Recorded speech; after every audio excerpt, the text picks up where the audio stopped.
Hey, good evening. Decided to make a video last night. This is for the fuel pressure sensor that's, I guess, known to go out for the Dodge Rams. My son's the 2015 Hemi. And I guess, like I said, this is a known issue. His check engine light came on and then it wouldn't go into echo mode for the cylinder deactivation. So we ended up getting this part and we swapped it out. And so the other videos that are out there, that this is not bashing them in any way. This is just some additional information for the issues that we ran into on getting this part out that I didn't quite see very clear in some of the other ones. But kudos to those guys. Those videos helped us out tremendously. But like I said, you know, for a guy who's not really a big mechanic kind of thing, you might not understand it, so that way you get frustrated. So anyway, this is the part here. We couldn't find it anywhere other than just going through Mopar, and our dealer had one. It's not cheap. I mean, it was $100. You could probably find it somewhere else cheaper. It doesn't seem to be a common part for like your AutoZone and O'Reilly's. Our O'Reilly's didn't have it. But obviously we needed it because we wanted to get it sorted out. So in the back right side of the motor, just underneath the cover that you'll end up taking off that they show you in the videos, you'll see it. I'm not going to go into that process. It's just, so this top one here, when you see it, it's over like that. And then you're going to need to poke a screwdriver or something in there to release it. And when it releases it, it's going to look like this. Well, some of the videos don't quite explain it to you, that if you don't get the end of it pushed down like this to where it's all the way down and open like that, it's not going to release off that fuel line. Just initially clicking it open like that, you can see it's snapped in there. And so you pull and pull and pull and pull. What you have to do is you have to take that and push that side down, grab your screwdriver and just make sure that it's all the way loose. Then it'll just pop right off. Video is correct. We depressurized and everything, and we still had a bit of fuel come out, so you're going to want some stuff on there. So as this sits in the motor like this, it's down. I can't show you much with my camera at an angle like that, and then it connects down here to this one. The video, it shows you, it wants you to take this off, and there's a little, where this connects in, there's a pull clip, and you have to unlock it. Be careful, because the little gray tip in there, depending on what you use, if you damage or shear that off for the main harness, it comes back this way into the motor. Just be careful, because that plastic's not the most durable. But once you do get it depressed and you slide that U piece back, you'll see in the other videos that unlocks it.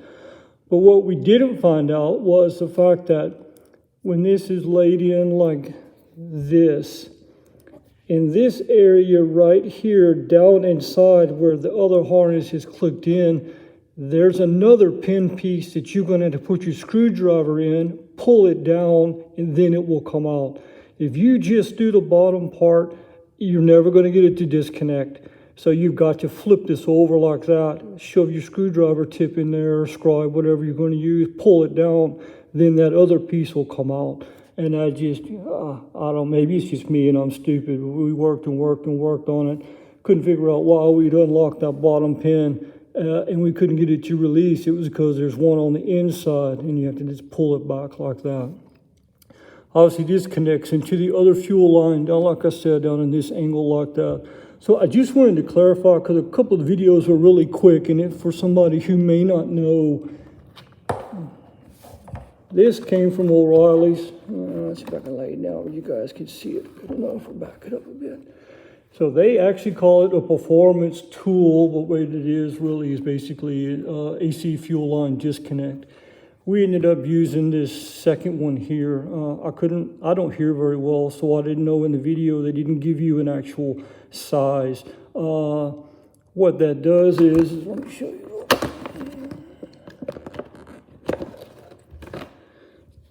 This is down in the motor locked out. That line's not going to disconnect, because you've got, when you're looking at it, you've got 12, 3, 6, and 9 that's in the piece that's on in here to be able to disconnect that.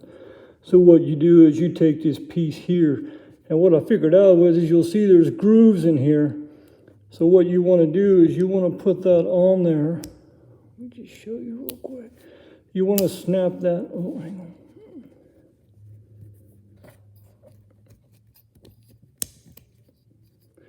You want to snap that on there with that notch at the 3 o'clock, because the back side of that will end up hitting that other one at 3 o'clock. But if you have this turned this way, basically any other direction, this little plastic piece will separate and it will ride over that flange release.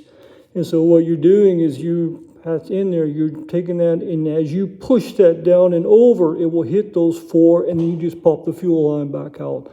But if you have that turned to the right, that little bugger's not going to come out. We tried, and this kept pushing down in beneath like it did earlier, and it would end up sliding down and go over it and hit the top part of that other piece. But we never could get it to release when it was like this or any other. So if you leave it to the right there, you do that. So anyway, if you want to, like I said, let me show you. It just comes in a kit. I mean, it wasn't bad. It was like $12.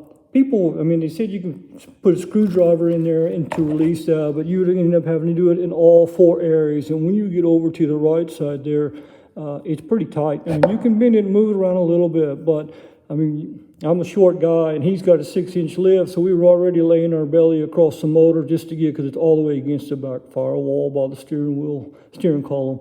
And so these just make it to where you just take it on there like that, and you just push it straight down, and this can just pop it straight out. So anyway, I hope that helps.